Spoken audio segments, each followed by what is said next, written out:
Good evening दोस्तों, कैसे हैं आप सब। होपफुल सभी बढ़िया होंगे, मस्त मजे में जिंदगी चल रही है, पढ़ाई भी चल रही है, जिंदगी भी चल रही है। फाइनल अकाउंट चैप्टर को हमें आगे बढ़ाना है और फाइनल अकाउंट चैप्टर में हमने प्रीवियस लेक्चर के अंदर सीखा था डिटेल में प्रोविजन फॉर डिस्काउंट डाउटफुल डेब्ट। प्रोविजन फॉर डाउटफुल डेब्ट एक हमने कॉन्सेप्ट सीखा था। प्रीवियस लेक्चर के अंदर में ये कॉन्सेप्ट सीखा था, ठीक है ना। आज हम एक नई एडजस्टमेंट करने जा रहे हैं। उस नई एडजस्टमेंट का नाम है provision for discount on debtor. देखिए, तीन एडजस्टमेंट ना आपस में रिलेट करती है। बैड डेब्ट, प्रोविजन फॉर डाउटफुल डेब्ट and provision for discount on debtor. ये तीनों एडजस्टमेंट आपस में रिलेट करती है।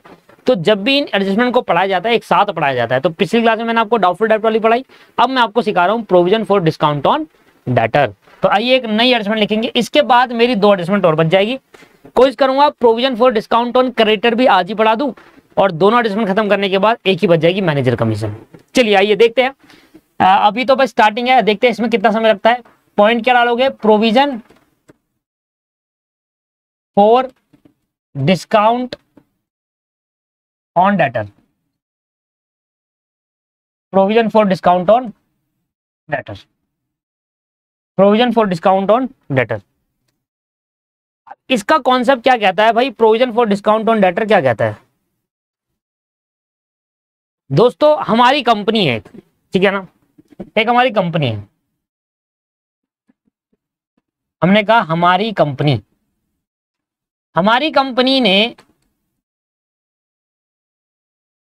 4-5 कस्टमर को उधार पर माल बेचा हुआ है। हमारी कंपनी ने 4-5 कस्टमर को उधार पर माल बेचा हुआ है। हमने कहा जी कस्टमर नंबर 1, ये कस्टमर नंबर 2 है, ये कस्टमर नंबर 3 है, ये कस्टमर नंबर 4 है और ये कस्टमर नंबर 5 है। तो हमारी कंपनी ने 4 कस्टमर को उधार पर माल बेचा हुआ है। सेल इन क्रेडिट, सभी को अमाउंट अलग अलग भेजा है सब। Sale in credit, sale in credit and sale in credit. सभी को उधार पर माल बेचा हुआ है और सभी को टाइम पीरियड भी दिया है। तो मान लो सभी को रिस्पेक्टिव टाइम पीरियड दिया है। इसको मान लो 50,000 के उधार पे माल बेचा, इसको मान लो 1 लाख रुपए का उधार पे माल बेचा है, इसको मान लो 2 लाख रुपए का उधार का माल बेचा है, इसको 1.5 लाख रुपए का उधार का माल बेचा हुआ है, इसको 2.5 लाख रुपए का उधार माल बेचा हुआ है। इस तरीके से उधार का माल बेचा है। तो मैंने कहा मेरे पे टोटल डेटर कितने आ गए? तो आप कहोगे सर टोटल डेटर आपके पास आ गए, कर लो भाई, 1 लाख, 2 लाख, 3, 4, 2, 3, 4, 5, 6, 7 और 7.5 लाख। तो टोटल आपके पास 7.5 लाख के डेटर हो गए। टोटल कितने डेटर है आपके? 7.5 लाख के। अब मैंने इनको क्रेडिट पीरियड दिया। मैंने कहा भाई 2 साल के अंदर आपको पेड विद इन 1 ईयर। मैंने कहा पेड विद इन 1 ईयर, आपने ये अमाउंट मुझे 1 साल के अंदर पे कर देना। अब दोस्तों डेटर एक ऐसा पर्सन होता है, देखिए अपने पैसे निकालना थोड़ा मुश्किल हो जाता है। आप खुद ही देख लो, मान लो कभी आपने अपने दोस्त को पैसा दिया। अब आपसे बोल रहे हो भाई मैंने एक बार अपने दोस्त को पैसे दिया था, भाई वो उस पैसा देने को ही राजी नहीं है। मैंने कहा भाई दे दे यार, जरूरत है, पैसे दे दे यार, भाई पैसे दे दे यार, ले लियो यार, क्या है तू तो इतना पैसा कमा रहा है फिर भी तू हमसे मांग रहा है। मैंने कहा ये कौन सा लॉजिक दिया तूने? इतना पैसा कमा रहा है भी हमसे मांग रहा है? लेते वक्त तो तूने ऐसा लॉजिक नहीं दिया था। लेते वक्त तो कह रहा था भाई ले दे यार, मुझे पैसे यार बहुत जरूरत है, अर्जेंसी है। लेते वक्त ऐसे मुंह बना देता, अब देने वक्त तो मना कर रहा है यार। आज एक दिन मैंने अपने दोस्त को पैसे दिए यार, 35,000 रुपये दिए है मैंने अपने दोस्त को। उस टाइम कह रहा था भाई मुझे बहुत जरूरत है, पैसे दे दे। मैंने किसी तरह करा, मैंने कहा ये ले भाई पैसे, दिक्कत मत है, तेरा भाई तेरे साथ खड़ा है। मैंने उसको ये दिलासा दिया, मैंने गलत दिलासा दे दिया उसको। वो पैसे नहीं दे रहा यार, 2 साल हो गए मेरे। मैं बोल बोल के थक चुका हूं। मैंने कहा भाई ऐसा कर, ईएमआई करवा ले 2-2 हजार रुपए की, तू देते जा, 2-2 हजार करके दे रहा है तो दे, इकट्ठा नहीं दे पा रहा, 2-2 हजार करके दे दे। मैं भी दोस्ती यारी दिखा रहा था। मैंने कहा यार भाई टेंशन मत ले, कोई हो ना हो, तेरा भाई खड़ा है तेरे साथ, मैं हमेशा तेरी मदद करूंगा, चाहे फाइनेंशियली हो चाहे इमोशनली हो। मैंने फाइनेंशियली मदद कर दी। अब वो मेरी मदद करने को रेडी नहीं है फाइनेंशियली, वो देने को ही राजी नहीं है। तो मैंने कहा ऐसा है भाई देख, ईएमआई बनवा ले और उसमें तू देते जाइयो।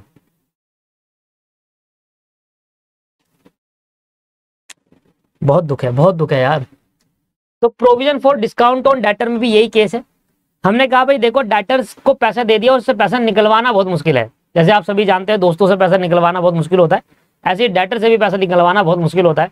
कोई कोई डेटर तो ऐसा भी होता है, हमने पीछे देखा, कोई कोई डेटर ऐसा है जिन पे डाउट हो जाता है कि पैसा नहीं देंगे, और कोई कोई तो एक्चुअल में डब कर जाता है। इससे हमारा लॉस होता है। हमने कहा यार ये तो ज्यादा लॉस हो जाएगा। मान लो अगर कल को बोलता है 1 लाख वाला डेटर मैं पैसा नहीं दे रहा, जो करना है वो कर ले, मैं तो भाग गया, तो मैं तो 1 लाख में बर्बाद हो जाऊंगा यार। तो अब ऐसे क्या करे ऐसा कि डेटर अपने आप जल्दी पैसा दे दे। तो हमने डेटर को बोला स्कीम सुनो, स्कीम। डेटर को स्कीम सुनाई, और ये स्कीम सबको बतानी नहीं है। चिल्ला चिल्ला के सबको स्कीम बता दे, हैं? चिल्ला चिल्ला के सबको स्कीम बता दे, ऐसे नहीं करना। चिल्ला चिल्ला के किसी को स्कीम नहीं बतानी। तो हमने अपनी कंपनी ने क्या करा, हमारी कंपनी ने क्या करा, डेटर में स्कीम निकाली। हमारी कंपनी ने क्या करा, स्कीम निकाली। और स्कीम कुछ इस तरीके से निकाली है कि भैया ऐसा है कि आप क्या करना, सभी डेटर से बोला कि भाई ऐसा है कि अगर कोई 2 मंथ में पे कर देगा, अगर कोई भाई डेटर, अगर कोई डेटर 2 मंथ में पे कर देता है, पे करता है, तो हम उसको 5% का डिस्काउंट देंगे। हा। अब कुछ डेटर सुनते 5% का डिस्काउंट, मतलब जिस पर्सन को 2 लाख पे करने हैं, 5 दूनी 10,000 बच जाएंगे भैया उसके। तो कह रहा है यार ठीक है यार, ये तो बहुत सही चीज है, 10,000 पे बहुत होता है यार। कोई बंदा 2 लाख रुपए पे करना है, उसको अगर 10,000 माइनस हो जाए, आप ही लो, मान लो आपको किसी को 2 लाख पे करना है और मैं कह दूं 10,000 कम पे कर देना, कितनी खुशी की बात है ना यार। चलो 2 लाख पे करना है, 10,000 बच गए हमारे, 1 लाख भाई पे करना पड़ा। तो हमने कहा भाई देखिए ऐसा है कि अगर कोई डेटर 2 मंथ में पे कर देता है, हमने एक स्कीम निकाली, और स्कीम में क्या बताया कि अगर कोई पैसा जल्दी पेमेंट कर देता है, अर्ली पेमेंट कर देता है, तो हम उसको डिस्काउंट देंगे। और अर्ली पेमेंट करने पे जो डिस्काउंट दिया जाता है उसको बेसिक में क्या कहा जाता है, कैश डिस्काउंट कहा जाता है। पढ़ाया था ना बेसिक क्लास के अंदर। जब आप अर्ली पेमेंट करने के लिए आप डेटर से क्या बोलते हो, अगर आप अर्ली पेमेंट कर देते हैं, अगर 2 महीने के अंदर अंदर कर दोगे तो 5% का आपको डिस्काउंट दिया जाएगा। अब मुझे नहीं पता कौन 2 महीने के अंदर पे करेगा, राइट, मुझे तो नहीं पता, पर मुझे ये पता है कि कोई ना कोई तो करेगा ही करेगा। क्योंकि ये चीज सुनकर कुछ लोग एक्टिव हो जाएंगे, यार पे तो करना ही है, आज नहीं तो कल करना है, अगर पैसे बढ़े तो दे दो, 5% तो बच रहा है भाई। अगर मेरे को ऐसी स्कीम मिल जाए, मुझे किसी को 1 लाख रुपए करने हैं और मुझसे कहते भाई आज तू अगर 1 लाख रुपए कर देगा ना तो मैं तेरे को 5% छोड़ दूंगा, 5,000 तेरे बच जाएंगे, तो 95 ही करने होंगे भाई, तुरंत पे कर दूंगा कहीं से भी लाकर। मैं अपने कहीं से दोस्तों यारों से मांग कर, रिश्तेदारों से मांग कर, भाई ये ले 1 लाख रुपए, 95,000 ले, 5,000 तो बच गए। फायदा ही फायदा है। जिसको 2 लाख पे करने सोचो, जिसको 10 लाख पे करने हैं उसके तो कितने बच जाएंगे, पूरे 1 लाख बच जाएंगे भाई। 10% तो 1 लाख हो गया 10% का। अगर कोई कह रहा है जिसको 10 लाख पे करने हैं उसके तो पूरे 1 लाख बच गए, उसको तो 9 ही पे करने पड़ेगा, वो तो कोशिश करेगा जल्दी पे करने की। तो यहाँ पर क्या होता है, जब हम कोई जो हमारे कंपनी के अंदर डेटर्स होते हैं, तो हम डेटर से पैसा निकालना बहुत मुश्किल हो जाता है। तो कंपनी ने क्या कहती है, स्कीम निकालती है। कंपनी क्या करती है, स्कीम निकालती है और कहती है कि अगर आप अर्ली पेमेंट कर देते हैं, हमारे गिवन ऑफ टाइम में पेमेंट कर देते हैं, तो आपने जितना पे करना है उस पर 5% आपको छूट मिल जाएगी और आप बाकी पे कर दोगे। फॉर एग्जाम्पल मान लो ये कस्टमर नंबर 3 है, ये पेमेंट करने को रेडी है, ठीक है ना। तो कस्टमर नंबर 3 अगर पेमेंट करने को रेडी है तो ये कितनी पेमेंट करेगा, 2 लाख का 10% निकालेंगे तो 20,000 रुपए आता है। 20,000 रुपए 5% निकालो, चलो 2 लाख का 5% लिया है मैंने, 5% निकालेंगे तो 2 लाख का 5% निकालेंगे तो 10,000 रुपए आता है। तो ये 190 पे करने को रेडी है। तो जो मैंने इसको डिस्काउंट दिया वो मेरे लिए लॉस है या नहीं है, बताइए सर। जो मैंने इसको डिस्काउंट दिया क्या वो मेरे लिए लॉस है या नहीं है, लॉस है। तो अब जो हम डिस्काउंट दे रहे हैं, किस पे दे रहे हैं discount, discount on debtor. Debtor को जो हम डिस्काउंट दे रहे हैं ना दोस्तों, वो डिस्काउंट कहीं ना कहीं दोस्तों क्या है मेरे लिए, एक लॉस है। डिस्काउंट देना क्या है दोस्तों, लॉस ही तो है भाई। जिससे मुझे 2 लाख रुपए लेने उससे मैं कह रहा हूं कि भाई तो ऐसा कर 190 दे दे, अगर 2 महीने के अंदर पे कर देगा। यार जल्दी पे करे बाद में पे करे, आपको तो कम मिल रहा है ना। आपने उसको 2 लाख का माल दिया, आप बाकी वापस में क्या ले लो 190, तो आपको तो लॉस हो गया ना 10,000 रुपए का। तो लॉस होता है, चाहे आप डिस्काउंट स्कीम निकालो चाहे कोई स्कीम निकालो, loss will be the loss, ठीक है ना। तो डिस्काउंट ऑन डेटर आपके पास, जो डेटर को आप डिस्काउंट दे रहे हो वो आपके लिए लॉस माना जाता है, ऑब्वियस है। कभी भी हम किसी चीज को डिस्काउंट देते हैं, चाहे आज दे रहे हो चाहे कैश डिस्काउंट दे रहे हो, कभी भी दे रहे हो, ये स्कीम में नहीं दे रहे, कोई भी अलग डिस्काउंट दे रहे हो, तब भी वो लॉस ही होगा कंपनी का। डिस्काउंट लॉस माना जाता है कंपनी के लिए, क्योंकि आप 2 लाख का माल लेकर 190 ले रहे हो तो 10,000 का आपका लॉस हो गया, क्योंकि आप चाहते नहीं हो कि वो 2 लाख लेके भाग जाए। ज्यादा नुकसान से कम नुकसान ठीक है भाई। अगर उसको लग रहा है यार ये भागने वाला लग रहा है, इसको ऑफर निकालते हैं, तो अगर 2 लाख रुपए लेकर भाग गया तो भाई 2 लाख से 10,000 ठीक है। तो इसलिए कंपनी ऐसी स्कीम निकालती है अपने डेटर्स के लिए कि भाई जल्दी पेमेंट कर दो, ठीक है जी। अब मेरी बात सुनो, अब ये कब होगा? आगे 2 महीने बाद। आज मैंने स्कीम निकाली है, 2 महीने बाद कोई ना कोई पे करेगा, तो फ्यूचर डेट पर पे करेगा। अगर उस किसी डेटर ने फ्यूचर डेट पे पे करा होगा तो ही मेरा लॉस होगा। मेरी बात सुनो, आज ध्यान से सुनना मेरी बात, मैं क्या कह रहा हूं। मैं कह रहा हूं दोस्त कि अगर मैंने 1 लाख, अगर मैंने किसी डेटर को बोला कि अगर आप 2 महीने के अंदर अंदर पे करते हो तो मैं आपको डिस्काउंट दूंगा 5% का, ठीक है जी। आज मैंने स्कीम निकाली और मुझे पता चल गया भाई 2 महीने बाद कुछ डेटर पे कर देंगे। अब जब मान लो 2 महीने का एंड आया, एंड आते आते एक डेटर ने पे कर दिए, तो भैया लॉस कब होगा? आज होगा या जिस दिन वो पे करेगा तब होगा लॉस? ये बताओ आप मुझे। आज जिस दिन मैंने स्कीम निकाली ये वाली, उस दिन लॉस मानूं, या जिस दिन वो पे करेगा पेमेंट 190 उस दिन मेरा लॉस होगा? सर जिस दिन वो पे करेगा लॉस तो उस दिन माना जाएगा, जिस दिन वो पे करेगा। भाई आज तो ना पे कर रहा, आज तो स्कीम लॉन्च हुई है। जिस दिन वो पे करेगा, कहेगा भैया मैं तो 2 महीने के अंदर पे कर रहा हूं, ये लो 5% का डिस्काउंट चाहिए मुझे, तो जिस दिन वो हमें पे कर रहा होगा उस दिन हमारा लॉस माना जाएगा ना, उससे पहले तो लॉस नहीं है। पर ये लॉस फ्यूचर में होगा, ये तो पता है ना आपको। भाई अगर आप डेटर को डिस्काउंट दे रहे हो तो आपको लगेगा कुछ डेटर, अगर आप डिस्काउंट स्कीम निकाल रहे हो तो आपको कहीं ना कहीं लगेगा कि यार कुछ ना कुछ डेटर तो, कोई ना कोई डेटर तो होगा जो ये डिस्काउंट स्कीम अवेल करेगा।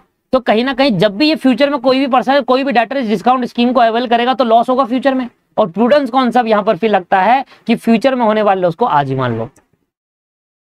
मतलब अगर आप 5 महीने की स्कीम निकालते हैं, कहते हैं 5 महीने के अंदर अंदर अगर आप पे कर दोगे तो मैं आपको डिस्काउंट दूंगा, तो एक पर्सन 5वें महीने में पे करेगा तो आप आज ही लॉस मानोगे उसको। क्यों? प्रूडेंस कॉन्सेप्ट, फ्यूचर में होने वाले लॉसेस को आप आज मानोगे, ऐसा कहता है प्रूडेंस कॉन्सेप्ट। और इसी पे बेस्ड था दोस्तों क्या?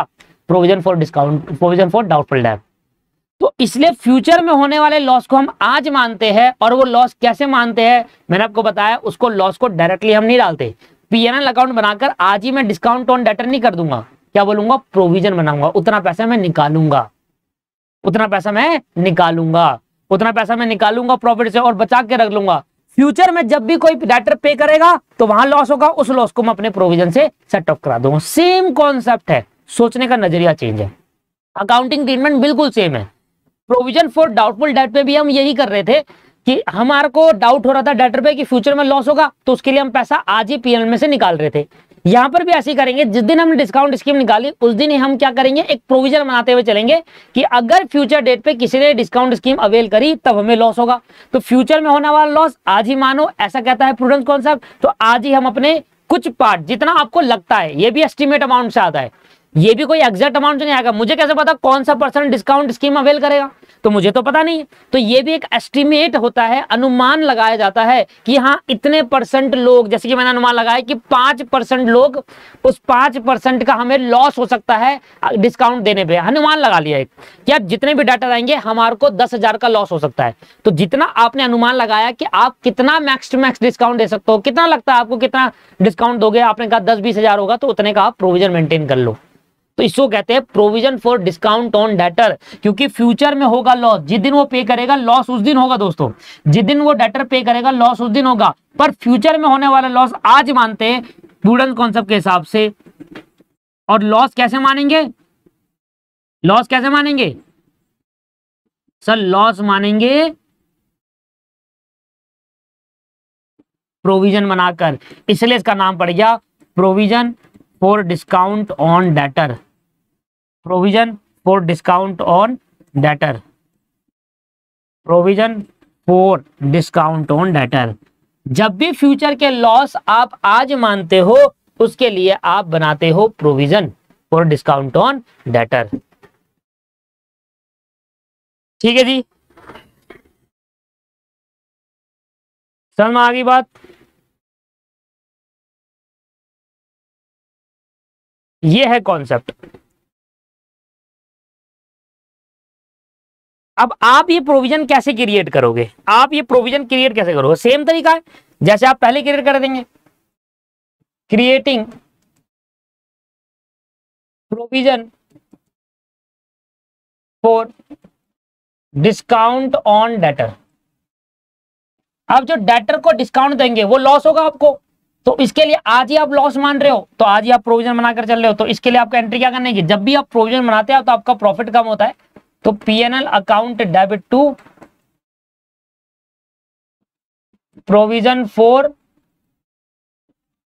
डिस्काउंट ऑन डेटर, ये एंट्री होगी कि आपने पीएनएल अकाउंट को डेबिट कर दिया क्योंकि आपका प्रॉफिट कम हो गया, प्रॉफिट कम हो गया, और it is a nature of credit, profit का नीचे पार्ट होता है क्या, provision, it is a part of profit, तो इसलिए उसका क्रेडिट नेचर होगा, पार्ट ऑफ प्रॉफिट, इसलिए उसका क्या नेचर होगा, क्रेडिट नेचर होगा। लो जी, ये एंट्री होगी क्रिएट करने पर। तो प्रोविजन को क्रिएट करने पे कौन सी एंट्री होगी, समझ में आ गई आपको? कोई डाउट है पूछ सकते हैं।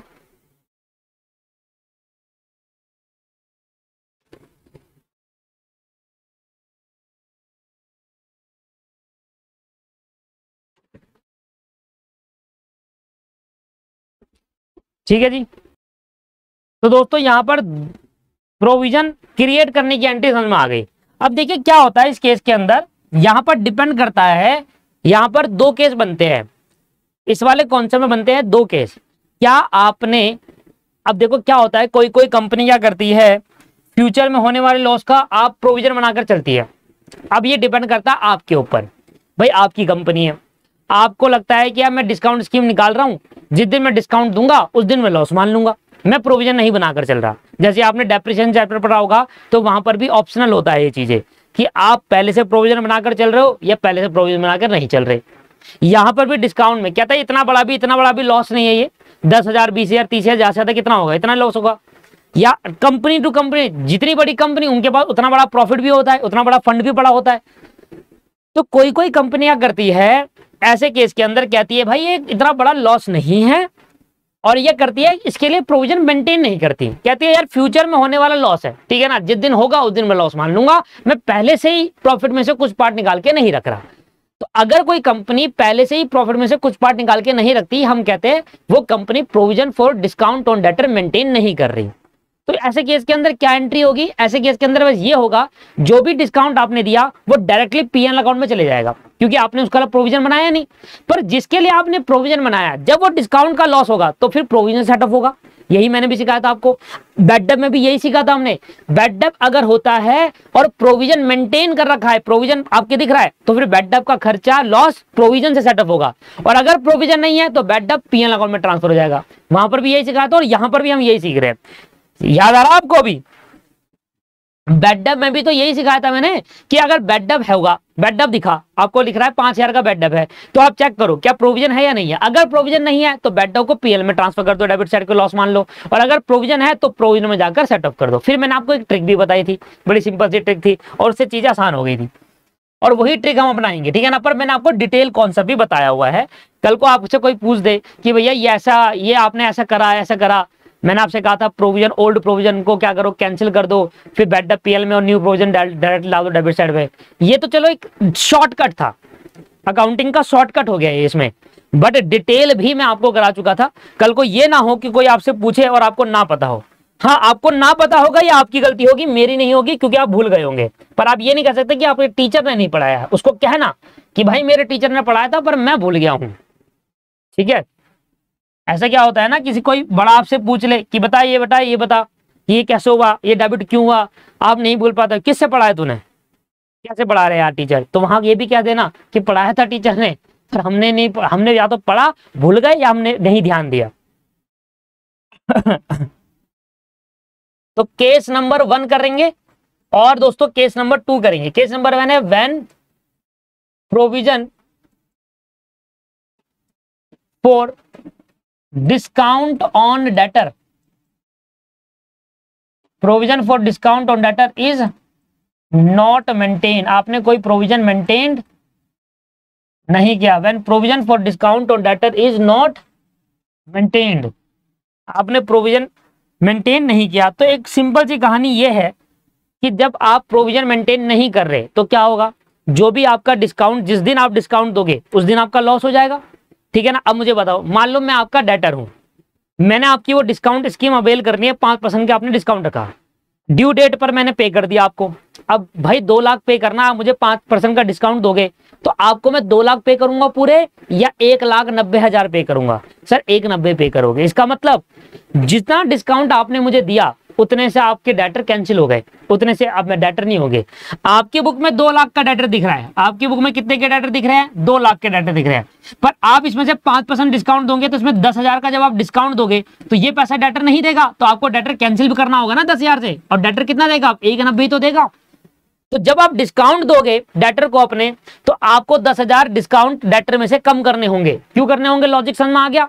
क्योंकि आप ये नहीं कहोगे, आपकी बुक में 2 लाख शो हो रहा है दोस्त, 2 लाख में से आप ये नहीं कहोगे कि डिस्काउंट जो मैंने दिया है, लॉस तो मान लिया आपने, डेटर कम नहीं करा, तो इसका मतलब आप डेटर से 2 लाख लोगे। अगर आप ये नहीं करोगे तो क्या दिख रहा है कि भाई मैं डेटर से 2 लाख लूंगा, और अगर आप ये करोगे तो क्या दिख रहा है, डिस्काउंट के बाद मैं डेटर से 1,90 लूंगा, है ना। तो जब भी मैं डेटर को डिस्काउंट देता हूं तो मेरा डिस्काउंट लॉस हो जाता है और उससे मेरे डेटर को कम करना होता है, जिससे ये पता चले कि अब डेटर ने मुझे कितने पैसे देने हैं। ये लॉजिक क्लियर हो गया, समझ में आ गया? अब मैं एंट्री पास कर रहा हूं तो मुझसे अगर पूछ ले रहा दोबारा, मैं क्या कह रहा हूं कि भाई मैं डिस्काउंट दूंगा, जिस दिन मुझे डिस्काउंट दूंगा, क्योंकि प्रोविजन तो बनाया नहीं, तो डिस्काउंट जो मैं अलाउ कर रहा हूं डेटर को, उससे क्या होगा, मेरा लॉस होगा, डिस्काउंट मेरा लॉस है, और उतना पैसा मुझे डेटर कम देगा, तो डेटर भी मेरे कम हो गए, उतना पैसा डेटर मुझे देगा नहीं, तो डेटर मेरे कम हो गए, एसेट मेरी कम हो गई। सही है जी? तो ये होगी पहली एंट्री।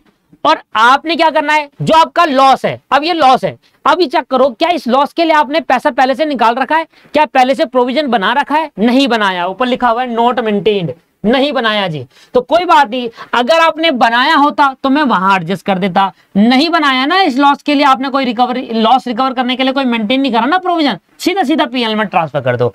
तो डिस्काउंट अलाउ यहां से कैंसिल करूंगा और पीएनएल अकाउंट में ट्रांसफर हो जाएगा। बताइए सर समझ में आया नहीं आया, लॉजिक क्लियर है? बताइए दोस्त, जल्दी से बताइए, कहां चले जाएगा, पीएनएल अकाउंट में। ऑब्वियस है यार, आपने इस लॉस के लिए कोई प्रोविजन मेंटेन ही नहीं करा, तो मैंने क्या करा, इस डिस्काउंट को कैंसिल करके पीएनएल में ट्रांसफर कर दिया। केस नंबर 2 ये होगा कि मान लो अगर आपने प्रोविजन मेंटेन कर रखा है, प्रोविजन मेंटेन नहीं करा तो सिंपल एंट्री है, पहले डिस्काउंट की एंट्री पास करो, फिर डिस्काउंट लॉस है उसको पीएनएल में ट्रांसफर करने की एंट्री पास कर दो। When provision for discount on debtor, when provision for discount on debtor, when provision for discount on debtor is maintained, when provision for discount on debtor is maintained। अगर आप provision maintain कर रहे हो discount पे, मतलब जो discount आप दे रहे हो उस पे प्रोविजन आप मेंटेन कर रहे हो, तो ऐसे केस के अंदर क्या होगा, पहली एंट्री तो सेम होगी। पहली एंट्री कौन सी एंट्री है, वो एंट्री है जो लॉस मानने की एंट्री है, कि भाई मैंने डिस्काउंट दिया और उससे मेरे डेटर कम हो गए। पहली एंट्री तो सेम है कि भाई पहली एंट्री में कोई भी चेंज नहीं आएगा आपका, चाहे मेंटेन करो नहीं करो, क्योंकि आप पहली एंट्री में क्या करते हो, आप पहली एंट्री में डिस्काउंट अलाउ को लॉस मानते हो और डेटर कम करते हैं। तो पहली entry will be same, discount allowed account debit to debtor account. दूसरी एंट्री में क्या होगा, ये जो डिस्काउंट अलाउड है अब पीएनएल अकाउंट में ट्रांसफर नहीं होगा, इसलिए पीएनएल अकाउंट में ट्रांसफर नहीं होगा क्योंकि इसके लिए मैं प्रोविजन बना चुका हूं, इसके लिए मैं अलग से पैसा निकाल चुका हूं ना सर, तो उसको कहां एडजस्ट करूंगा, इस लॉस को प्रोविजन में एडजस्ट करूंगा, इसलिए ये डिस्काउंट अलाउ यहां से कैंसिल होगा और इसके लिए मैं जो प्रोविजन बनाया था वहां जाकर प्रोविजन में से माइनस कर दूंगा, तो मेरा प्रोविजन कम हो जाएगा। कहां बनाया था प्रोविजन, ये रहा दोस्त, प्रोविजन कहां कह रहे हो, प्रोविजन है ना, ये रहा, ये बनाया था ना प्रोविजन मैंने। अगर मैंने प्रोविजन बनाया तो क्या हुआ, मेरा प्रोविजन, मान लो मैंने 30,000 का प्रोविजन बना रखा है, डिस्काउंट ऑन डेटर पे 30,000 का प्रोविजन बना रखा है, तो 30,000 का प्रोविजन बना रखा है और मैंने डिस्काउंट दिया 20,000 का, तो यहां से कम कर देंगे। अब प्रोविजन क्रेडिट नेचर का है, बढ़ाने के लिए क्रेडिट, कम करने के लिए डेबिट करना होगा, क्योंकि जब मैं यहां से मैं अपने लॉस को, डिस्काउंट वाला लॉस को, जब ये डिस्काउंट अलाउड जो मैंने दिया ये मेरा लॉस है, ये लॉस एडजस्ट होगा प्रोविजन से जो मैंने मेंटेन करा, तो वो कम हो जाएगा। प्रोविजन को बढ़ाना होता है तो क्रेडिट करते हैं और घटाना होता है तो डेबिट करते हैं। Provision for discount on debtor account debit, ये लो जी। अब मुझे बताओ कोई डाउट है आपको, बताइए सर कोई डाउट है क्या?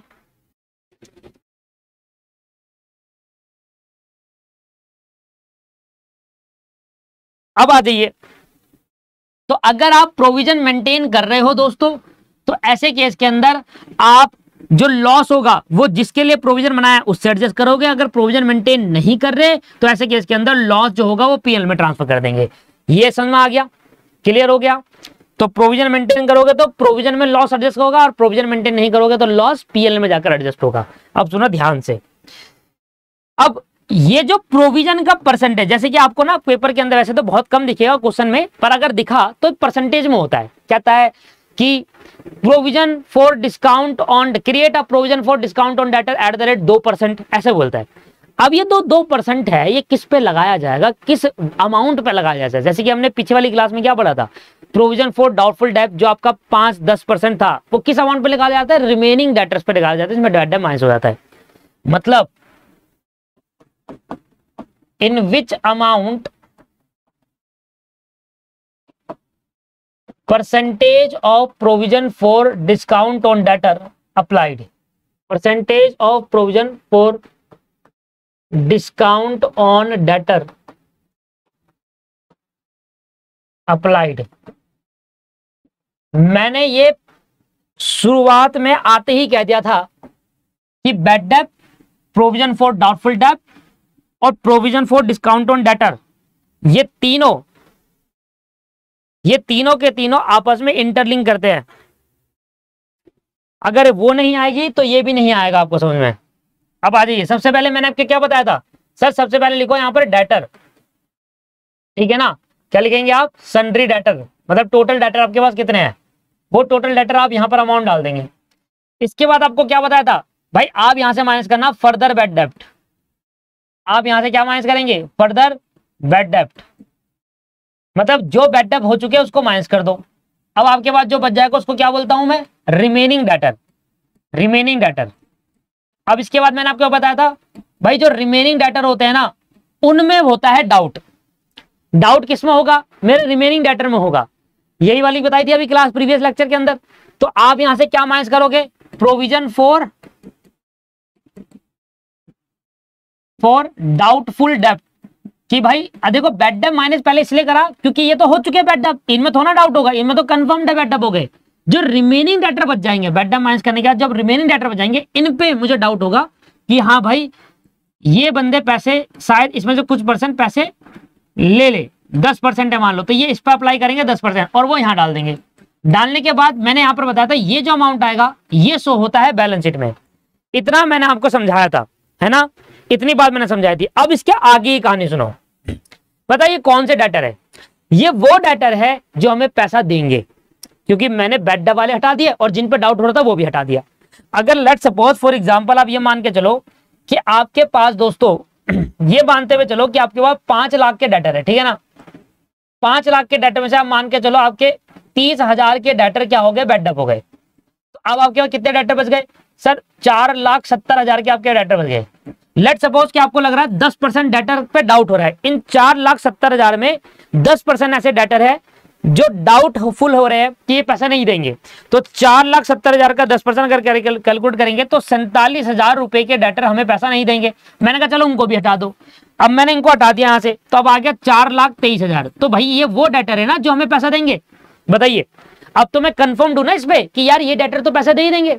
अब मुझे बताओ जो डेटर मुझे पैसा दे देंगे उनसे ही तो उम्मीद लगाऊंगा कि जल्दी देंगे या लेट देंगे। मैं इनसे उम्मीद नहीं लगा सकता क्योंकि इनमें से कुछ डेटर तो पैसा दे ही नहीं रहे। मैं इनसे भी उम्मीद नहीं लगा सकता, यहां भी वो परसेंटेज अप्लाई नहीं कर सकता डिस्काउंट वाली। क्यों, क्योंकि ये इसमें भी कुछ ऐसे डेटर है जिन पर डाउट हो रहा है पैसा देंगे नहीं। अरे कुछ डेटर ऐसे जिनको डाउट है कि वो पैसा देंगे नहीं, तो उनसे ये उम्मीद लगाऊं कि जल्दी पैसा दे देंगे स्कीम लॉन्च करके। वहां तो ये हो रहा है कि वो पैसा नहीं देने वाले और मैं ये उम्मीद लगा रहा हूं हाँ यार डिस्काउंट लगाऊं, स्कीम लगाऊंगा तो ये जल्दी पैसा दे देगा। नहीं नहीं नहीं नहीं। तो कुछ डेटर ऐसे हैं इन पे भी अप्लाई नहीं कर सकता, इस पे भी नहीं अप्लाई कर सकता। किस पे अप्लाई करूंगा, पहले आप कंफर्म हो जाओ कितने लोग पैसा देने वाले हैं। तो आप इसको गुड डेटर के नाम से जान सकते हैं कि ये वो डेटर हो गए जिनसे हमें लगता है कि पैसा आ जाएगा। अब मैं स्कीम निकालूंगा और कहूंगा कि भैया इतने % डेटर पैसा जल्दी दे देंगे। मैंने कहा 5% डेटर पैसा जल्दी देंगे। तो अब मैं यहां से निकालूंगा provision for discount on debtor. समझ में आया कि provision for discount on debtor का जो परसेंटेज है वो लास्ट वाले में क्यों अप्लाई करते हैं। Provision for discount on debtor का परसेंटेज, जैसे कि मैंने कहा @ 5% का मैं प्रोविजन मेंटेन करता हूं कि इस टोटल 4,23,000 में से कुछ डेटर जल्दी पैसा दे देंगे और मुझे लॉस होगा, तो मुझे लगभग लॉस कितने का हो जाएगा, 5% का। तो मैंने इस पे 5% निकाला, लगभग 21,000 रुपए का मुझे लॉस हो जाएगा। 21,150 रुपए का मैं मान के चलता हूं, इतना प्रोविजन मेंटेन करके चल रहा हूं, कितने का मुझे लॉस हो जाएगा। और अब जो डेटर बह जाएंगे वो मेरे वो नेट डेटर होंगे जिनसे मुझे पैसा एक्चुअल लेना होगा, क्योंकि पता है ना जिन डेटर को हम डिस्काउंट देंगे, मैंने क्या कहा कि मैक्स टू मैक्स डिस्काउंट मैं मान के चल रहा हूं, मैं एक अनुमान लगा रहा हूं कि भाई मैक्स टू मैक्स डिस्काउंट 21,150 रुपए का होगा। हो सकता है इससे ज्यादा हो जाए, हो सकता है इससे कम हो जाए। आपको पता है क्या करना होता है, कम वाले होगा तो हम एडजस्ट कर लेंगे, अगर इससे कम होता है तो मैं तो एडजस्ट करने के लिए वैसा पड़ा ही है, पर अगर ज्यादा होगा तो पहले इतना जितना इसमें प्रोविजन में है उतना एडजस्ट कर लो, बाकी पीएनएल से ले लेना, पीएनएल में डाल देना। तो भैया हमने कहा भाई इतना मैक्सिमम, हमने एक अनुमान लगाया कि इतना डिस्काउंट हमारा बन सकता है। तो आपको अभी भी मैंने सिखाया था, जब भी हम किसी डेटर को डिस्काउंट देंगे हमारे डेटर कम हो जाते हैं, क्योंकि उतना पैसा हमें वो अब नहीं देने वाला, तो डेटर मैं कम कर दूंगा। अब वो डेटर बच गए जिनसे हमें पैसा नेट आना है, ये हो गया अब हमारा नेट डेटर। अब ये जाएगा बैलेंस शीट में। तो अगर आपको क्वेश्चन के अंदर तीनों एडजस्टमेंट मिली, ये भी मिल गई, ये भी मिल गई और ये भी मिल गई, तो नेट डेटर ये आएगा आपके बैलेंस शीट के अंदर। ये जाएगा दोस्तों बैलेंस शीट के अंदर, आपको ये जाएगा बैलेंस शीट के अंदर। ठीक है जी, नेट डेटर। यहां से ये माइनस कर दूंगा और यहां से। अब आपको लॉजिक क्लियर हो गया ना कि मैं ये परसेंटेज इस पे अप्लाई कर रहा हूं, ये वाली इस पे अप्लाई कर रहा हूं, माइनस करने के बाद सब क्लियर है आपको लॉजिक। अब मैं कहूंगा कि इतने डेटर है जो मुझे पैसा देंगे, 4,01,850, ये आएगा बैलेंस शीट के अंदर कि हमारे इतने डेटर बचे हैं जो पैसा देंगे।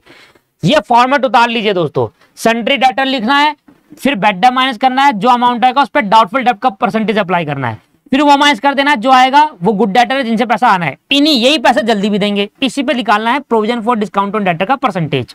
और उसके बाद जो माइनस करने पे आएगा वो आएगा बैलेंस शीट के अंदर कि इतने डेटर मेरे बच गए हैं जो मुझे अब नेट मेरे हाथ में जिनका पैसा आएगा, क्योंकि जो डिस्काउंट दूंगा वो तो पैसा नहीं आएगा, उधर से डेटर कम कर दो और जो पैसा आएगा वो ये आएगा। ठीक है सर, हाँ जी क्लियर है भाई, बताओ। चलिए इसमें ज्यादा नहीं है, कभी कभी आता है पेपर के अंदर, पर देखो हमें सारे सीखना होता है, सीखना में सारा है। एक एग्जांपल देता हूं, एक एग्जांपल ले लो आप। मान लो आपका ट्रायल बैलेंस बना हुआ है, एक बड़ा एग्जांपल कर लेते हैं। ट्रायल बैलेंस बना हुआ है, ठीक है, जिससे आपका टोटल आ जाए। इसमें आपका डेटर दे रखा है 2 लाख का, ओल्ड प्रोविजन दे रखा है जो पिछले साल से कैरी फॉरवर्ड हुआ है। ओल्ड प्रोविजन मतलब डाउटफुल डेट वाला प्रोविजन दे रखा है आपको, कितना जी, मान लो 30,000 रुपए ओल्ड प्रोविजन आपको दे रखा है। उसके बाद यहाँ पर बैड डेट भी दे रखा है। अब देखो मैक्सिमम जो ट्रांजेक्शन आएगी वो क्या आएगी, 5,000 का बैड डेट दे रखा है, ये आपको डाटा दे रखा है, ठीक है ना। इसके बाद एडिशनल इन्फॉर्मेशन में अब जो एडिशनल इन्फॉर्मेशन होगा उस पर मैक्सिमम टू मैक्सिमम एडजस्टमेंट जो होगी वो ये 3 हो सकती है, इससे ज्यादा नहीं होगी। पहली एडजस्टमेंट होगी further bad debt, trial balance में ये 3 चीज हो सकती है, और मैक्सिमम एडजस्टमेंट में ये 3 चीज हो सकती है। फर्दर बैड डेट दिखा सकता है आपको, मान लो 15,000 रुपए के फर्दर बैड डेट हो गए। फिर आपसे ये कह सकता है create a provision for DD,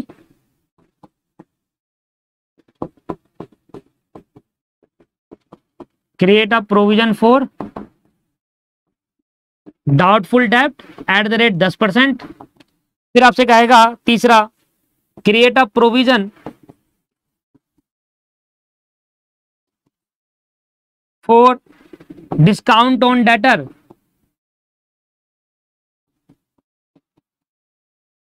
@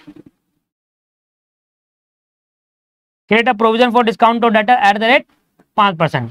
max to max आपका ये पूछ सकता है। वो कह रहा है सर 21,150 नहीं आएगा, 23,000 होगा। चेक कर लेता हूं मैं एक बार, 4,23,000 का 5%, 4,23,000 का 5%। भाई कौन सी कैलकुलेशन, मेरा कैलकुलेटर खराब हो गया, मेरे में तो यही आ रहा है 21,150।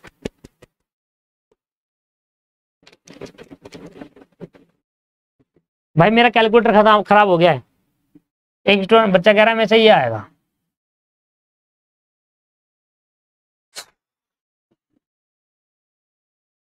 या तो मेरा कैलकुलेटर खराब हो गया तुम्हारा। अगर ये मेरे सामने होता आज, इसके में बजा देना था मैंने।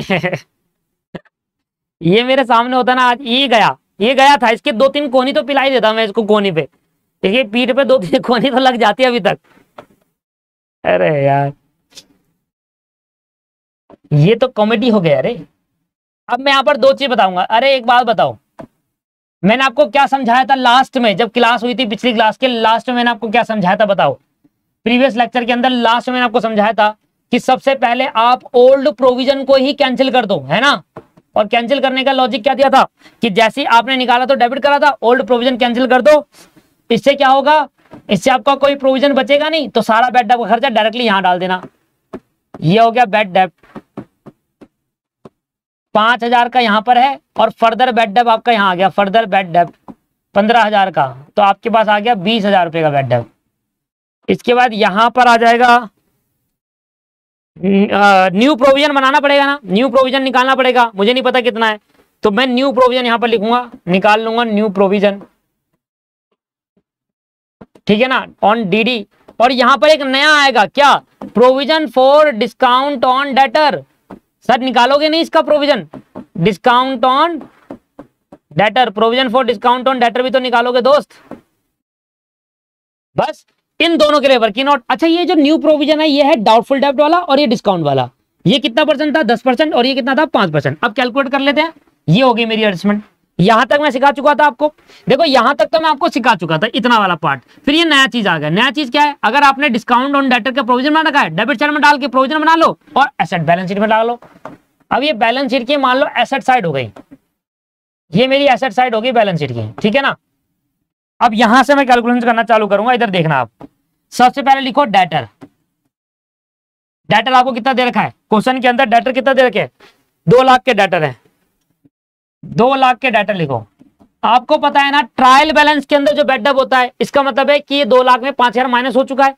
अब मुझे बस ये करना है माइनस 15,000 रुपए, तो यहां से माइनस करूंगा फर्दर बैड डेब्ट, 15,000 रुपए माइनस करा। माइनस करने के बाद यहां आ गया 1,85,000, इसको बोलेंगे रिमेनिंग डेटर। यहां से निकालूंगा प्रोविजन फॉर डीडी, सीधा लिख देता हूं न्यू प्रोविजन जो बनाना है डीडी के लिए। कितना परसेंट बनाना है, एट द रेट 10%। अप्लाई करो सर, ये आ गया 18,500, इसको माइनस कर दो। अब जो बच जाएंगे वो गुड डेटर है, तो यहां तो लिख दो अब 18,500, यहां पर लिख दो सिर्फ 18,500, ठीक है सर। अब इसकी बारी, पहले गुड डेटर निकाल लो। अब ये भी तो सिखाया वाला ये वाला तरीका। अब 1,85,000 माइनस 18,500, ये आ गया 1,66,500, 1,66,500, इसको बोलेंगे गुड डेटर। अब यहां से निकालेंगे प्रोविजन फॉर डिस्काउंट ऑन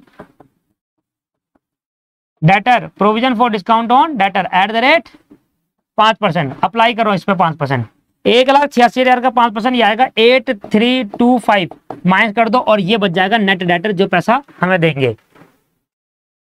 1,86,500 में 8,325, ये आ गया 1,58,175, ये जाएगा बैलेंस शीट में, ठीक है। आप ये बैलेंस शीट में भी कर सकते हैं एज इट इज, आप क्या कर सकते हैं बैलेंस शीट में भी कर सकते हैं, या इसको वर्किंग नोट में लिखकर सीधा नेट डेटर लिख सकते हैं बैलेंस शीट में। मैं दोबारा सुन लो क्या बोल रहा हूं, आप ये चीज वर्किंग नोट में कर लो, ठीक है। जो और जो नेट डेटर है सीधा लिख दो बैलेंस शीट में, debtor is equal to this amount, बस ये कर सकते हो। और कहते हैं ना वर्किंग नोट से कैलकुलेशन करके आया है, या डायरेक्टली बैलेंस शीट के अंदर ये पूरा प्रोसेस कर सकते हैं। अब देखो ये प्रोविजन आ गया 8,325, हो गई सर सारी एडजस्टमेंट दो बार। जो मेरी एडजस्टमेंट थी वो मैंने 2 टाइम कर दी। ये डबल इफेक्ट देखो, एक इफेक्ट ये रहा क्रेडिट इफेक्ट डेबिट इफेक्ट, ये डेबिट इफेक्ट, ये क्रेडिट इफेक्ट, ये क्रेडिट इफेक्ट, ये डेबिट इफेक्ट, ये रहा इसके सिंगल इफेक्ट, इसका सिंगल इफेक्ट और इसका सिंगल इफेक्ट, क्योंकि ये ट्रायल बैलेंस के अंदर थे। जो ट्रायल बैलेंस के अंदर थे उसका सिंगल इफेक्ट, और जो ट्रायल बैलेंस के अंदर नहीं थे उसका डबल इफेक्ट हो गया। 10% है, 10% थोड़ी ना है, 5% है भाई।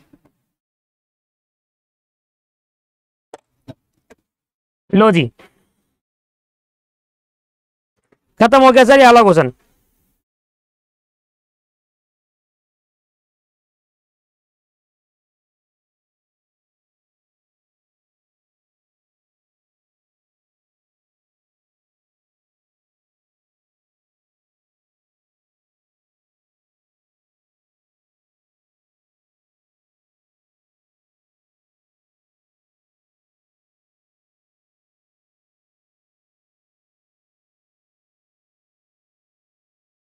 आ जाओ फिर एक और क्वेश्चन करते हैं। अब क्वेश्चन मैं नहीं करूंगा, क्वेश्चन करोगे आप। मैं यहां पर सीधा सीधा क्वेश्चन में चेंजमेंट करूंगा, बस आप करके दिखाओ क्वेश्चन।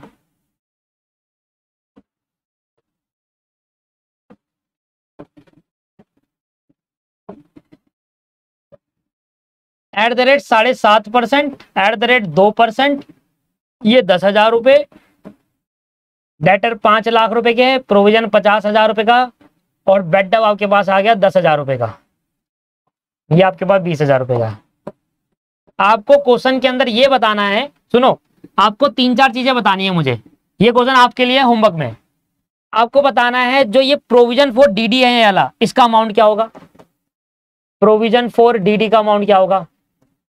ठीक है जी, प्रोविजन फॉर डीडी का अमाउंट क्या आएगा ये बताना है। फिर ये बताना है provision for discount on debtor का अमाउंट क्या आएगा, मतलब याला इसका अमाउंट बताना है, provision for discount on debtor का। ठीक है जी, एक ही अमाउंट बताना है आपको। और लास्ट में आपको बताना है कितने amount of debtor balance sheet में जाएंगे, debtor shown in balance sheet, कितना अमाउंट डेटर का बैलेंस शीट में जाएगा। तो ये बताओ कौन सा डेटर जाता है बैलेंस शीट में, ये वाला अमाउंट सिर्फ। तो आपको ये 3 चीज बतानी है सर, आपको ये 3 चीज बतानी है, जल्दी से अभी करिए। और फिर मैं यहां पर आंसर लिखता हूं, और उसके बाद फिर चेक करना कि आपने सही करा है गलत करा है। चलिए, तो मेरा सारे अमाउंट बता रहा हूं, चेक कर लीजिएगा। पहला है प्रोविजन फॉर डीडी 36,000 रुपए, 8880 ये हो गया, और 4,35,120 ये हो गया। सभी का यही आया 36,880 और 4,35,120। तो इसका मतलब आपको अब आ गया है, आपको अच्छे से आ गया है, सभी का यही आंसर आया है। इसका मतलब आपको अच्छे से क्लियर हो गया है चीजें। अब अगर ऐसा क्वेश्चन इससे ज्यादा पेपर में आ ही नहीं सकता, मैक्स टू मैक्स ये पेपर में आएगा, ठीक है ना। और आपको ऐसा करना है, बस सभी ने निकाल दिया है बढ़िया से और अच्छे से कर लिया है। अब मुझे बताओ क्या इसके आगे भी करा दूं। चलो यार, एक छोटा सा कॉन्सेप्ट है वो भी कर लेते हैं। पता है अब 2 एडजस्टमेंट रह गए भाई, पता है बहुत बड़ा चैप्टर है ये, मतलब कॉन्सेप्चुअली आप चैप्टर को देखो तो ये बहुत बड़ा है, सही में बहुत बड़ा है। आप देखिए कितनी एडजस्टमेंट मैं करा चुका हूं, मेरे को बता सकता है कोई कितनी एडजस्टमेंट मैंने कराई होगी। सारी एडजस्टमेंट एक एक चीज डिटेल में करा दी।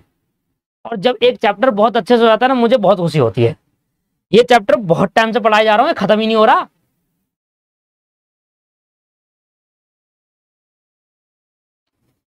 खत्म ही नहीं हो रहा, बताओ। कराया जा रहा हूं, कराया जा रहा हूं, अभी तो क्वेश्चन नहीं कराए, तब ये हाल है। आओ एक कॉन्सेप्ट और सीख लेते हैं, छोटा सा कॉन्सेप्ट है, जल्दी खत्म हो जाएगा। कॉन्सेप्ट का नाम है, जैसे कि अभी हमने देखा provision for discount on debtor था ना, ऐसी एक एडजस्टमेंट है provision for discount on creditor. Provision for discount on creditor, ये वाले एडजस्टमेंट मैंने शायद लिस्ट में नहीं डाली थी, ये वाली एडजस्टमेंट मैंने लिस्ट में नहीं डाली। Provision for discount on creditor, provision for discount on creditor, लगभग मैं 20 एडजस्टमेंट करा चुका हूं भाई, मैंने सारी चीजें कवर करा ली। इससे मैक्स टू मैक्स ये चीज है। ये एडजस्टमेंट खत्म होने के बाद एक छोटी सी एडजस्टमेंट, ये एडजस्टमेंट खत्म होने के बाद ना आप 95% क्वेश्चन कर लोगे बुक के, 95% क्वेश्चन बुक के कर लोगे, ये खत्म हो गई बस। लास्ट 1-2 क्वेश्चन आपके मिलेंगे मैनेजर कमीशन से रिलेटेड, उसको मैं कराऊंगा 1-2 क्लास बाद, पहले क्वेश्चंस कराऊंगा अब। ठीक है, तो अब जो हमारी नेक्स्ट क्लास होगी वो आप तभी देखेंगे, तभी हम नेक्स्ट क्लास करेंगे, ऐसा सोचना, तभी हम नेक्स्ट क्लास करेंगे जब हम ये सारी एडजस्टमेंट एक बार रिवाइज करेंगे, पूरी की पूरी सारी एडजस्टमेंट रिवाइज करके आओगे आप, तब जाकर नेक्स्ट क्लास देखना आप।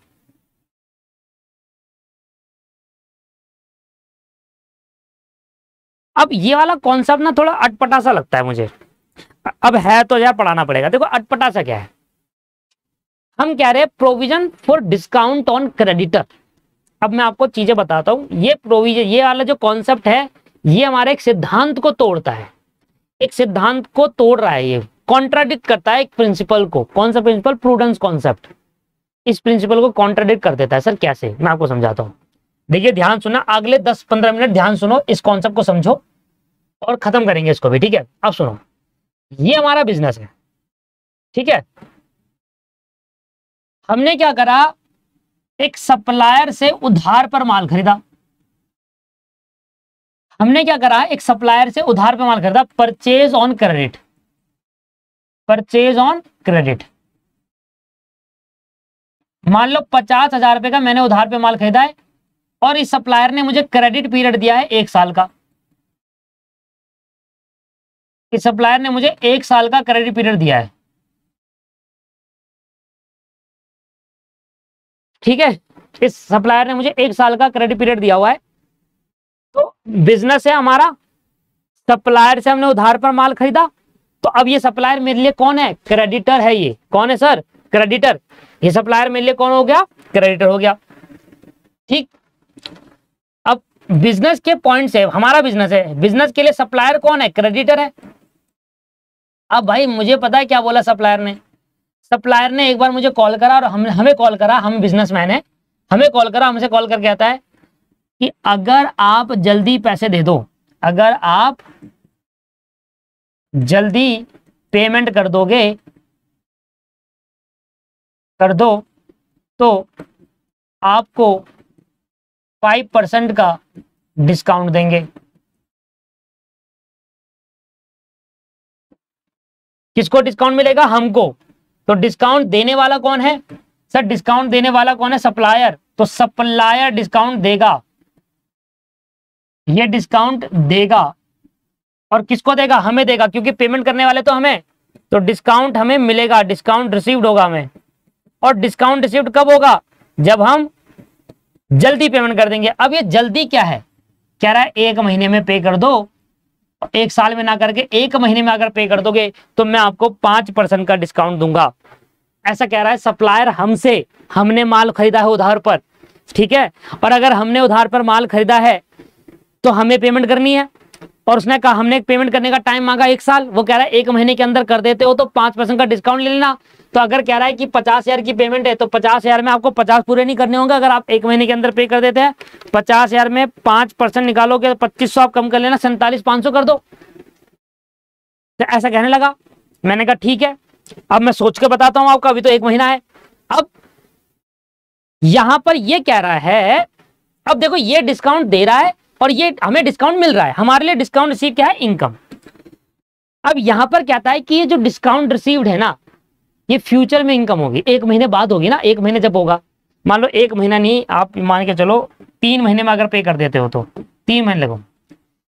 आज मेरा पहला मंथ है जिसमें मैंने डिस्काउंट, अभी मैंने सप्लायर से पैसा लिया और मैंने 1 महीने का सप्लायर से सामान खरीदा है और 1 महीने का समय मांगा है। सप्लायर ने कहा कि 3 महीने के अंदर पे कर दोगे, तीसरे महीने में अगर पे कर दूं तो मुझे डिस्काउंट मिल जाएगा, यस। अगर मैं तीसरे महीने में पे करता हूं तो मुझे 2500 रुपए की इनकम रिसीव्ड हो जाएगी, डिस्काउंट रिसीव्ड हो जाएगा मुझे 2500 रुपए का, क्योंकि मुझे 5% का डिस्काउंट देगा।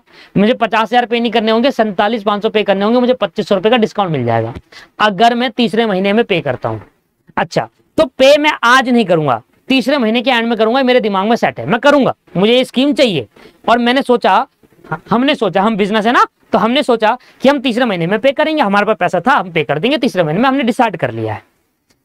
अब ये पता है क्या कह रहा है, ये कह रहा है कि अगर आपने डिसाइड कर लिया है ना कि आप तीसरे महीने में पे करोगे, तो फिर तीसरे महीने में इनकम मानो, आज ही मान लो। कह रहा प्रोविजन बना लो, आज इनकम मान लो, और आज इनकम मान के पीएल में डाल दो। अब ये कॉन्सेप्ट क्या कहता है, ये कहता है जो डिस्काउंट रिसीव्ड आपको आगे तीसरे महीने में रिसीव्ड होगा ना डिस्काउंट, उसका डिस्काउंट, उस इनकम को आज ही मान लो, इनकम को आज ही मान लो। जैसे आप लॉस मानते हो ना, ऐसे आप इनकम को आज ही मान लो। और क्या बोल के दिखाओ, provision for discount on creditor, और अपने पीएनएल अकाउंट के क्रेडिट साइड में डाल देना।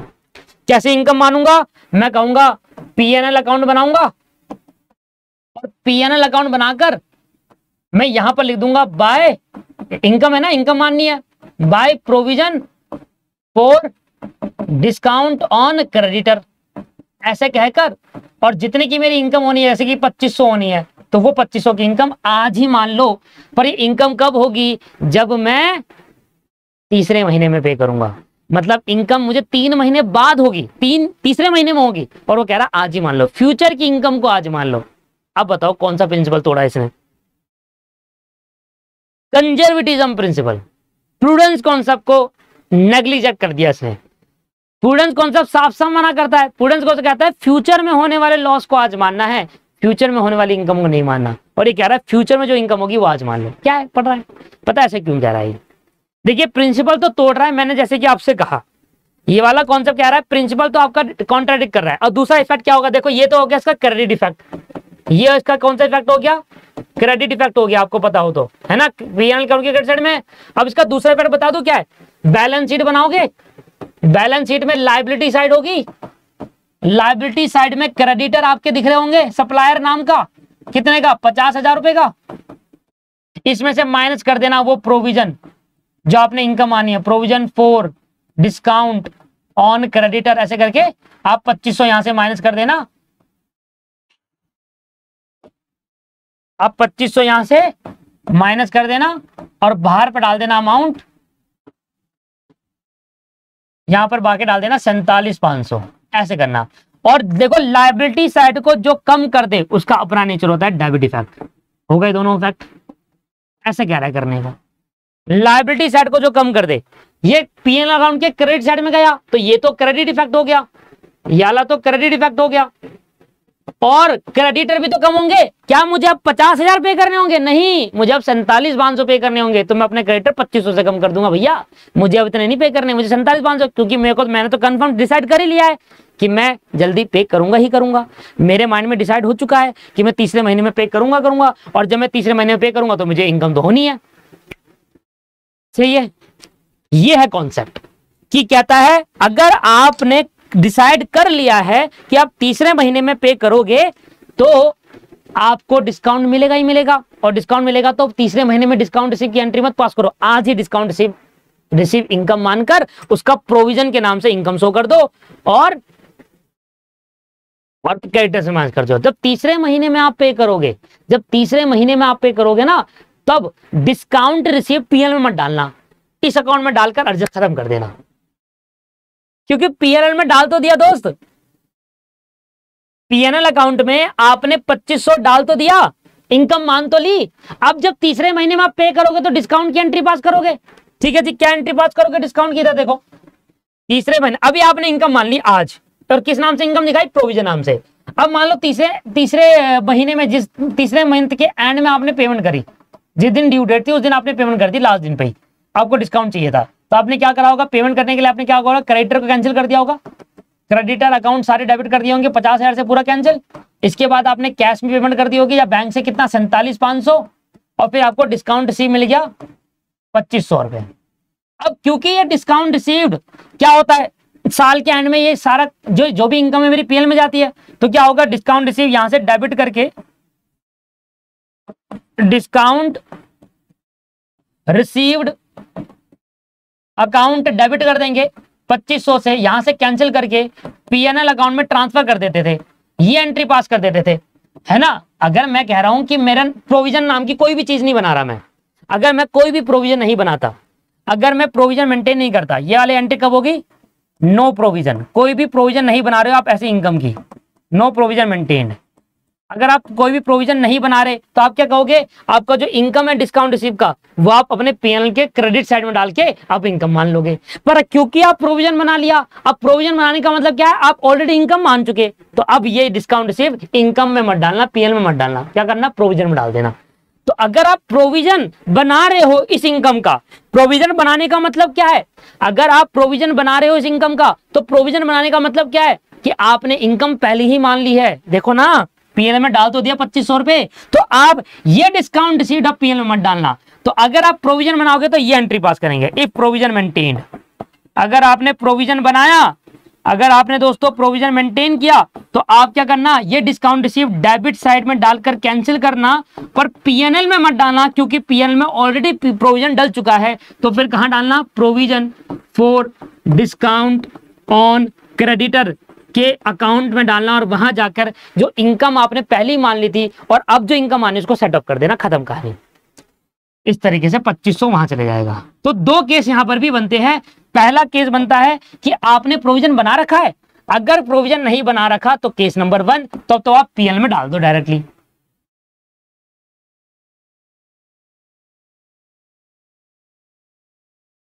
तो यहां पर दो केस निकल कर आएंगे, लैग कर गया था वो, यहां पर दो केस निकल कर आएंगे।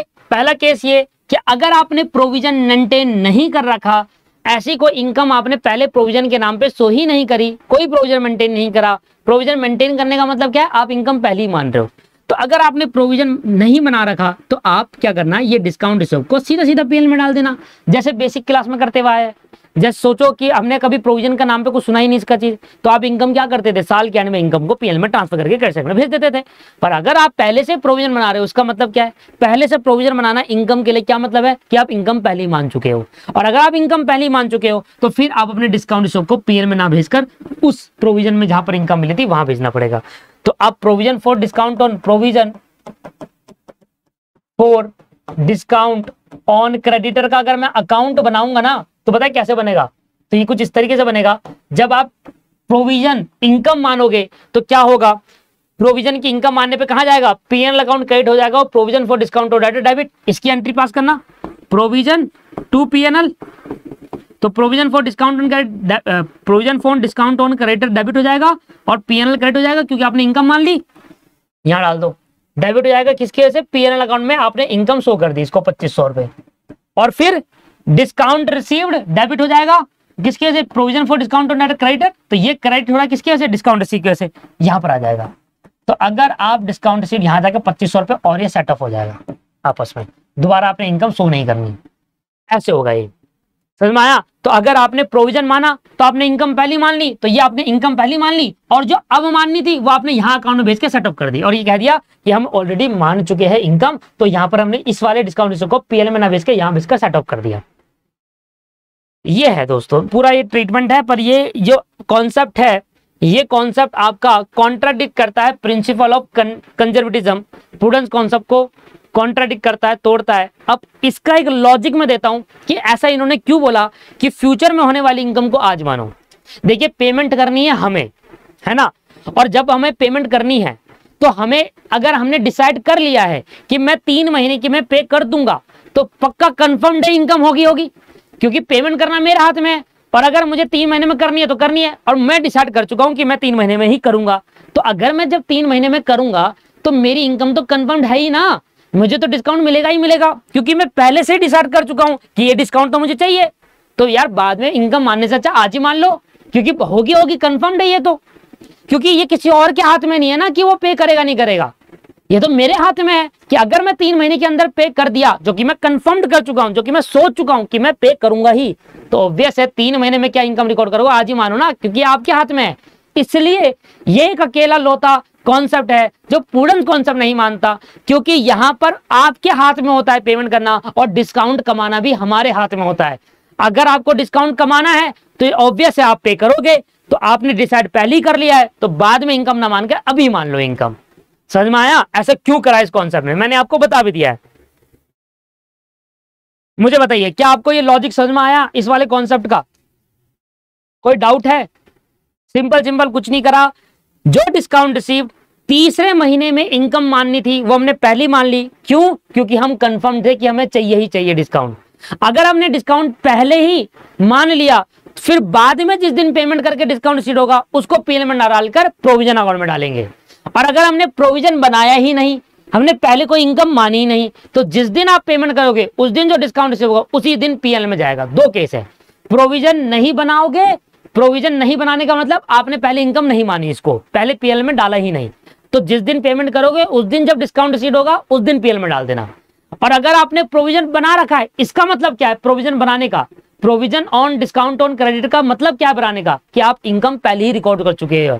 तो अगर आप इनकम इससे रिलेटेड मान चुके हो, तो जिस दिन आप पेमेंट करोगे उस दिन जो डिस्काउंट रिसीव की एंट्री होगी उसको पीएल में डालकर प्रोविजन में डालना, क्योंकि आप ये पहले ही मान चुके हो। लो जी खत्म हो गया, बस एक एडजस्टमेंट रह गई है लास्ट, जो कि है मैनेजर कमीशन 30 मिनट्स की, वो भी है 30 मिनट की एडजस्टमेंट, वो भी है खत्म हो जाएगा जल्दी, वो भी 30 मिनट में खत्म हो जाएगा एडजस्टमेंट। अभी कराऊं क्या?